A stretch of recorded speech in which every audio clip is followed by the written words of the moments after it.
तो कल भीषण सर्दी और बहुत ज़्यादा बुखार होने के बावजूद भी रात के 9:15 के शो को मैंने बुक किया और मैं गया धुरंधर को देखने। अब देखो, इनिशियली मेरा प्लान तो था कि मैं इस फिल्म को फर्स्ट शो देखूंगा, लेकिन सुबह से मेरा तबीयत बहुत ज़्यादा खराब था। इस कारण के चलते मुझे उस प्लान को स्किप करना पड़ा।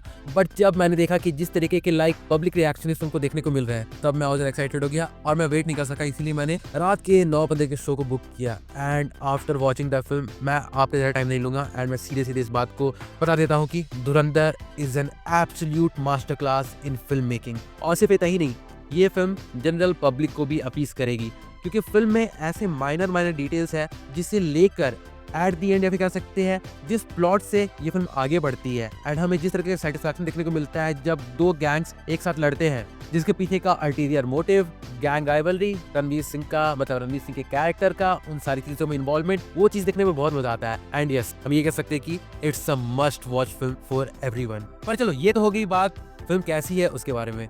अब हम डिटेल में आते हैं फिल्म को डिस्क्राइब करने के लिए। पर चलो, ये तो हो गई कि मुझे फिल्म कैसी लगी। मैंने उस बात को बहुत ही शॉर्ट में कह दिया, क्योंकि मैंने कल जितने भी सारे रिव्यूज देखे उसमें से मैक्सिमम लोगों ने फिल्म को एक्सप्लेन किया है, लेकिन कोई भी इस पर्टिकुलर मुद्दे पर नहीं आया कि फिल्म अच्छी है या फिर बुरी। मैं बस एक बात सुनना चाहता था, फिल्म पसंद आई या फिर फिल्म नहीं पसंद आई। बट मैंने जितने भी रिव्यूज को कल चेक किया, वहाँ पे इस बात को बहुत ही ज्यादा सबलिमिनल वे में पुट किया गया, जिसके चलते मैं बहुत ज्यादा फ्रस्ट्रेट हो गया था कि फिल्म एक्चुअल में कैसी है, अच्छी है या फिर बुरी, बस इतना बता दो। एंड इसी कारण के चलते मैंने इस वीडियो के स्टार्टिंग में ही कह दिया कि film is an absolute master class. तो चलो, इसके बाद हम आते हैं फिल्म में पूरी तरीके से डिटेल में इसके बारे में बात करते हैं। जहाँ पर सबसे पहले मैं बात करना चाहूंगा आर माधवन के कैरेक्टर की, जहाँ पर वो इस फिल्म में अजय सान्याल का रोल प्ले करते हुए दिख रहे हैं, जो कि रिसर्च एंड एनालिसिस विंग मतलब रॉ के हेड है। और फिर आगे हमें फिल्म में जो भी चीजें देखने को मिलती है, चाहे वो रणवीर सिंह के कैरेक्टर के थ्रू हो या फिर लयारी टाउन में, मतलब कराची का जो लयारी टाउन है, उसके अंदर जो भी चीजें हमें टेंशन बिल्ड की जाती है, जिसके चलते हमें बहुत सारे गैंग कॉन्फ्लिक्ट्स, ये सारी चीज़ें देखने को मिलती है, उसमें कहीं ना कहीं जो इन्वॉल्वमेंट है वो इंडियन गवर्नमेंट का भी है, जिसमें मेजर कंट्रीब्यूशन जाता है अजय सान्याल को, कि उन्होंने किस तरीके से रणवीर सिंह के कैरेक्टर, जिससे फिल्म में हमजा का नाम दिया गया है, जब वो अंडर कवर जाता है इन पाकिस्तान, उसे कैसे रिक्रूट किया गया है, उसे कैसे ट्रेनिंग दी गई है, एंड सारी चीज़ों के बारे में फिल्म में हमें बहुत ही लिमिटेड टाइम में बहुत अच्छी तरीके से बता दिया जाता है। एंड यस, मैंने कई सारे रिव्यूज देखे जहाँ पर लोग आर माधवन के कैरेक्टर को रिकॉग्नाइज करना या फिर उनका नाम मेंशन करना भूल गया है। एंड मैं इस बात से बिल्कुल भी खफा नहीं हूँ, क्योंकि फिल्म में वो इस तरीके से अपीयर होते हैं कि अगर किसी को ये नहीं पता कि इस फिल्म में आर माधवन भी है, देन उन्हें बिल्कुल भी पता चलेगा कि अजय सान्याल का रोल किसने प्ले किया है। सो मेरे हिसाब से एक एक्टर के लिए इससे बड़ी बात क्या हो सकती है कि वो अपने कैरेक्टर में इतना डूब चुका है कि नॉर्मल पब्लिक उस एक्टर को पहचान ही नहीं पा रही है। देन इसके बाद हम आते हैं अक्षय खन्ना के कैरेक्टर पर। अब देखो, अक्षय खन्ना का कैरेक्टर फिल्म में सबसे ज्यादा हाईलाइटेड कैरेक्टर रहा है। मतलब उस कैरेक्टर में हमें एक ऑरा देखने को मिलता है, एक इंटेंसिटी देखने को मिलती है, एक कनिंग पर्सनैलिटी देखने को मिलती है, या फिर कह सकते हैं कि एक गैंगस्टर में जो भी चीजें होनी चाहिए, मतलब एक गैंगस्टर की पर्सनैलिटी में जो भी चीजें होनी चाहिए, उन सारी चीजों को अक्षय खन्ना ने बहुत अच्छी तरीके से पोर्ट्रे किया है। एंड मैं इस बात को भी क्लियर कर देता हूँ कि फिल्म में जितने भी एक्टर्स हैं, किसी की भी ग्रैंड एंट्री नहीं दिखाई गई है। फिल्म को जितना ज्यादा रियल रखा जा सकता था, उतनी ज्यादा रियल रखने की कोशिश की गई है। अब देखो, ऐसा होता है ना कि अक्षय खन्ना का कैरेक्टर मतलब रहमान डकैत, उसके कैरेक्टर को इस फिल्म में इस तरीके से दिखाया गया है जहां पर हम एक टाइम पे वो जिस गैंगस्टर से लड़ रहा है उसमें वो अपने उस गैंगस्टर से जीत जाए, इस बात के लिए हम रूट करने लगते हैं। क्योंकि फिल्म की कहानी को, मतलब उस पर्टिकुलर सेगमेंट में फिल्म की कहानी को जिस तरीके से रचा गया है, मतलब हम अक्षय खन्ना के कैरेक्टर रहमान डकैत से एक तरीके से रूट करने लगते हैं कि जो इसकी गैंग राइवलरी चल रही है उसमें वो जीत जाए, और ऐसा हो भी पाता है फिल्म में। लेकिन एट द एंड अगर देखा जाए तो अर्जुन रामपाल, अक्षय खन्ना, संजय दत्त, ये सारे कैरेक्टर्स इस फिल्म में विलन वाले रोल में है एक तरीके से। एंड रणवीर सिंह के कैरेक्टर को, मतलब हमजा को, इन सभी लोगों के सामने अपनी लॉयल्टी प्रूव करनी है, to gain the trust and with the ulterior motive to infiltrate the very core of terrorism in Pakistan. And इसी वे में जब हम ये सोचने लगते हैं कि हाँ, अक्षय खन्ना का जो कैरेक्टर है वो अभी तक तो सही जा रहा है, मतलब हमें जो भी चीजें, मतलब एक तरीके से हमारे जो कैरेक्टर है रणवीर सिंह, उसे जो भी चीजें उस पार्टिकुलर पॉइंट तक चाहिए होती है, वो सारी चीजें रहमान डकैत का कैरेक्टर हमजा को प्रोवाइड कर रहा होता है। बट फिल्म में एक सीन आता है जिसमें यहाँ पे नहीं बता सकता, वरना वो एक मेजर स्पॉइलर हो सकता है। बट उस सीन के बाद फिल्म की पूरी डायनेमिक्स चेंज हो जाती है एंड हमें अगेन ये याद दिला दिया जाता है कि अर्जुन रामपाल का character major Iqbal and Akshay Khanna का कैरेक्टर रहमान डकैत, दोनों और कुछ नहीं बल्कि हिंदुस्तान की बर्बादी चाहते हैं। एंड देखो इन सारी चीज़ों को इतने थ्रिलिंग पॉइंट के साथ दिखाया गया है कि हम कुछ भी कर ले, कुछ भी कर ले, फिल्म हमें अपनी तरफ बांध लेती है। मतलब फिल्म का ओपनिंग सीन या फिर कह सकते हैं फिल्म का एंडिंग सीन, उसके बीच में जितनी भी सारी चीजें चल रही होती है थ्रू आउट द फिल्म, वो काफी अच्छी तरीके से ऑडियंस को अपनी कहानी के साथ एंगेज रख पाती है। हाँ, मेरा कुछ क्रिटिसिज्म रहेगा फिल्म को लेकर, यहाँ पर मेजर पार्ट आएगा लव एंगल का, बट अगर देखा जाए तो फिल्म में उस चीज को भी एक्नॉलेज किया गया है एंड ये बताया गया है कि फीमेल लीड की जरूरत क्यों थी इस फिल्म में। मतलब ऐसा भी बिल्कुल नहीं होता है कि फीमेल लीड को इस फिल्म में बस ग्लैमर ऐड करने के लिए रखा गया है, बिल्कुल भी नहीं। उसका भी एक मोटिव है जो इस फिल्म में भी काफी अच्छी तरीके से दिखाया गया है, बट मुझे लगता है कि सेकंड पार्ट में वो रोल और ज्यादा मेजर होगा। हाँ, सेकंड पार्ट फिल्म के एंड में हमें बता दिया गया है कि 19 मार्च 2026 को धुरंधर का पार्ट 2 भी आएगा। अब चलो अक्षय खन्ना के कैरेक्टर के बाद हम आते हैं संजय दत्त के कैरेक्टर एसपी चौधरी असलम पर। अब अगर आप फिल्म देखने जाओगे तो इस कैरेक्टर की एंट्री फिल्म में काफी देर बाद होती है, लेकिन जिस पॉइंट पे ये कैरेक्टर एंट्री मारता है एंड जो सीन हमें देखने को मिलता है वो अगेन काफी ज्यादा ब्रूटल है। भले हमें इसके ट्रेलर या फिर टीजर में ऐसा कोई सीन देखने को नहीं मिला था जो एसपी चौधरी असलम की ब्रूटैलिटी को दर्शाए, लेकिन बहुत अच्छी बात थी वो चीज, क्योंकि ये फिल्म उस चीज को एक टाइम देती है ताकि ऑडियंस रेडी हो जाए कि हाँ फिल्म में हमें आगे भी कई सारे ब्रूटल सीन्स देखने को मिलने वाले होते हैं। एंड उसी पॉइंट पे संजय दत्त की कैरेक्टर की एंट्री होती है with again a very brutal and a very cunning scene.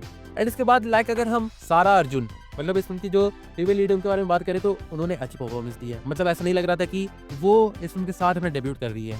और कई बार ऐसा होता है कि जब किसी बड़े एक्टर के साथ कोई नई लीड लॉन्च होने वाली रहती है तो उस फिल्म पे एक बहुत बड़ा बर्डन होता है कि क्या वो एक्ट्रेस उस एक्टर के साथ अपनी जो ऑन स्क्रीन प्रेजेंस है उसे ऑडियंस के दिमाग में पुट कर पाएगी। एंड यस, इसी का जवाब है अगर हम धुरंधर के केस में देखें तो यस, सारा अर्जुन इस कैरेक्टर के साथ ऑडियंस के दिमाग में अपनी एक जगह बना लेती है। एंड अगर हम यहाँ तक बात कर रहे हैं तो फिल्म की ड्यूरेशन के बारे में क्यों ना बात की जाए। 3.5 घंटे से भी ज्यादा की ड्यूरेशन होने के बावजूद भी फिल्म ग्रिपिंग है, फिल्म एंगेजिंग है, फिल्म में थ्रिलिंग पॉइंट बहुत सारे हैं, जिसका मेजर कंट्रीब्यूशन जाता है फिल्म की म्यूजिक को, जिसे दिया है सौरभ सचदेवा सर ने। एंड सही में अगर फिल्म की म्यूजिक ऑन पॉइंट या फिर उस तरीके से नहीं रहती जहां पर ऑडियंस इस फिल्म से बहुत ज्यादा डिसएंगेज हो जाए तो ये एक मेजर फ्लॉ होता है इस फिल्म का। बट सौरभ सचदेवा सर ने इस फिल्म में जिस तरीके का म्यूजिक दिया है वो एक मेजर प्लस पॉइंट के तौर पे गिना जाएगा। पुराने गानों को यूज करना, उसके बाद एक खास करके बलोच गाने का इस्तेमाल करना, देन थ्रिलिंग मूवमेंट जब बिल्ड हो रहा होता है उस वक्त पे जिस तरीके का सस्पेंस म्यूजिक हमें सुनने को मिलता है वो भी टॉप नॉच था, जिसके चलते हम ये उम्मीद कर रहे होते कि फिल्म में आगे में जो देखने को मिलने वाला है वो डेफिनेटली कुछ ऐसा है जो इस फिल्म के जॉनर को, मतलब थ्रिलर, उसे रीडिफाइन कर देगा। एंड इसके बाद हम आते हैं अर्जुन रामपाल के कैरेक्टर पर। एंड इसके बाद अगर हम अर्जुन रामपाल के कैरेक्टर की बात करें तो अर्जुन रामपाल के कैरेक्टर अगेन इस फिल्म में अपनी एक छाप छोड़ के जाता है। वो जो एक घृणा होती है ना, मतलब बहुत ज्यादा किसी चीज से नफरत करना, वो अर्जुन रामपाल के कैरेक्टर ने यहाँ पे करके दिखाया है। जो नफरत मेजर इकबाल के जहन में बसी हुई है इंडिया के लिए, वो उनके कैरेक्टर में साफ साफ दिखाई पड़ती है। जिस तरीके से जब इंडिया पे मेजरली अटैक्स किए जाते हैं एंड उस चीज को मेजर इकबाल किस तरीके से सेलिब्रेट करता है, वो सारी चीजें देखने में खौफनाक है। एंड इससे ज्यादा मैं अर्जुन रामपाल के कैरेक्टर के बारे में और ज्यादा नहीं बोलना चाहूंगा, और उसका कारण क्या है आप फिल्म देखो आपको खुद पता चल जाएगा। एंड लास्टली अब हम आते हैं फिल्म के दो मेजर कंट्रीब्यूटर्स की तरफ। एक है रणवीर सिंह एंड दूसरा है आदित्य धर। अब देखो, मैंने रणवीर सिंह और आदित्य धर का नाम एक साथ इसलिए लिया है क्योंकि ये फिल्म, मतलब धुरंधर, उन दोनों के लिए मेजरली बहुत ज्यादा इंपॉर्टेंट फिल्म है। मैंने अपने कई सारे वीडियोस में ये कहा है कि रणवीर सिंह एंड आदित्य धर दोनों का करियर टिका है इस पार्टिकुलर मूवी पे। एंड क्या उन्होंने डिलीवर किया है? यस, बिल्कुल। फिल्म की स्टारकास्ट कितनी है? बहुत बड़ी है। बट आदित्य धर ने हर एक कैरेक्टर को इस तरीके से यूज किया है कि हमें ऐसा नहीं लगता है कि हाँ ये कैरेक्टर ज्यादा अच्छा है, ये कैरेक्टर थोड़ा सा कम हाईलाइटेड है, ऐसा कुछ भी नहीं है। हर कैरेक्टर को जितनी टाइमिंग दी गई है। भले फिल्म देखने के बाद अगर आपके दिमाग में कोई कैरेक्टर सबसे पहले आएगा तो वो होगा अक्षय खन्ना का कैरेक्टर, लेकिन उसके पीछे भी एक कारण है जिसे मैं आगे यहाँ पे अभी नहीं बताना चाहूंगा वरना वो भी एक स्पॉइलर हो सकता है। बट उसके बावजूद भी एसपी चौधरी असलम, हमजा मतलब रणवीर सिंह, मेजर इकबाल, इन सभी के कैरेक्टर इतने अच्छे तरीके से लिखा गया है। एंड एट द एंड जो भार होता है एक्टर्स पे अपने कैरेक्टर को स्क्रीन पे बहुत अच्छी तरीके से पोर्ट्रे करने का, उस पार्ट को भी इतनी अच्छी तरीके से निभाया गया कि हाँ हम ये कह पाते हैं कि चलो फाइनली हमें एक ऐसी फिल्म देखने को मिली है जहाँ पर सारे एक्टर्स अपने कैरेक्टर पे पूरे तरीके से शूट कर रहे हैं। फिर रणवीर सिंह जो माहौल के साथ ढल जाते हैं, ठीक उसी तरीके से यहाँ पर भी वो इस फिल्म में अपनी कैरेक्टर में इस तरीके से ढल चुके हैं कि हमें ये बिल्कुल नहीं लगता कि ये बंदा जो अभी रिसेंटली कांतारा की कंट्रोवर्सी में इंक्लूडेड था वो एक्चुअली में ये है। मतलब फिल्म में हमजा के कैरेक्टर को प्ले कर रहा है। उनका कैरेक्टर इतना शांत, इतना ज़्यादा कैलकुलेटिव और इतना ज़्यादा चीज़ों को सोच के समझ के कोई भी ओपिनियन पे आने वाला, ऐसा जान पड़ता है। उसे देखकर हम कह सकते हैं कि yes, Ranveer Singh is a versatile actor and बंदा क्या खूबसूरत लगा है फिल्म में। लंबे बाल, लंबी दाढ़ी, Ranveer Singh looks absolutely stunning in this film. उनका डायलॉग डिलीवर करना, उनका सभी लोगों का विश्वास जीतना, उनका अपने देश में वापस सारे इंटेलिजेंस को भेजना, इन सारी चीजों को रणवीर सिंह इतने कन्विंसिंग वे में प्ले करते हैं कि हमें कई पॉइंट पे ऐसा लगता है कि हाँ, this is how exactly the real undercover agents works. And इसलिए एट द एंड बोला जाए तो रणवीर सिंह ने इस फिल्म में अपने 100% से भी ज्यादा दिया है। And same goes for Aditya धर। अब जाते जाते फिल्म की प्रोडक्शन डिजाइन के बारे में बात करना बहुत जरूरी है, जहां पर मुझे पता चला कि फिल्म की पूरी सेट को फ्रॉम द स्क्रैच क्रिएट किया गया है। देन फिल्म में उस चीज का काम देखने के बाद आप कह सकते हैं कि बाप रे बाप, पूरे एक टाउन को फ्रॉम द स्क्रैच क्रिएट करना एंड हर दीवार पे माइन्यूट डिटेल्स जो आपको देखने को मिलते हैं, उसे देखने के बाद अब ये कह सकते हैं कि फिल्म में किसी भी चीज को लेके थोड़ा सा भी ढीलपन नहीं दिया गया है। हर एक एस्पेक्ट, हर एक डिपार्टमेंट, सभी ने अपने काम को बेहतरीन तरीके से निभाया है फिल्म में। इसलिए कहा जाता है ना कि फिल्म एक ग्रुप प्रोजेक्ट होता है, जहाँ पर अगर एक डिपार्टमेंट में भी चूक हो तो फिल्म फेल हो सकती है। बट धुरंधर के साथ ऐसा नहीं है। हाँ, भले धुरंधर की जो ड्यूरेशन है अगेन वो काफी लंबी है, बट फिल्म आपको थ्रिलिंग मोमेंट्स देती है, फिल्म आपको एक्शन सीक्वेंस देती है, फिल्म आपको ऐसे कई सारे रियल फुटेज भी दिखाती है जो अगेन हमें इंडिया की जो हिस्ट्री में हुए डार्केस्ट अटैक्स उनके तरफ वापस लेके जाती है, which was an absolute bold move.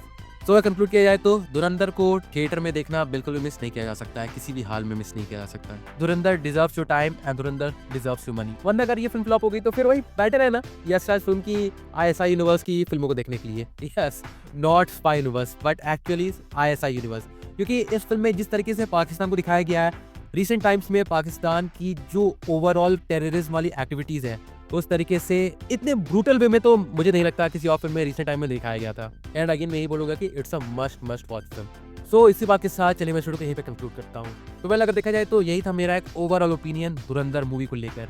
Well, अगर आपने धुरंधर को देख लिया है या फिर आप प्लान बना रहे हो तो आप भी अपने ओपिनियन कमेंट में लिख के बता सकते हो कि अगर आपने धुरंधर देख लिया तो आपको फिल्म कैसी लगी, या फिर अगर प्लान बना रहे हैं तो आपकी क्या एक्सपेक्टेशन है। एंड अगर अभी तक आपने जितने भी रिव्यूज देखे हैं, जितनी भी बातें सुनी है फिल्म को लेकर, उससे लेकर आपको क्या लगता है फिल्म किस तरीके से चलेगी। तो जो भी थॉट्स है आपके दिमाग में, उससे आप कमेंट में लिख के जरूर से बताइएगा। मैं जरूर से जानना चाहूंगा कि इन सब के बारे में आपके थॉट्स किस तरीके के हैं। So do drop your views in comment section. और हाँ, बाकी फिर चलिए मिलते हैं बहुत जल्द एक और नए वीडियो के साथ। तब तक के लिए बाय।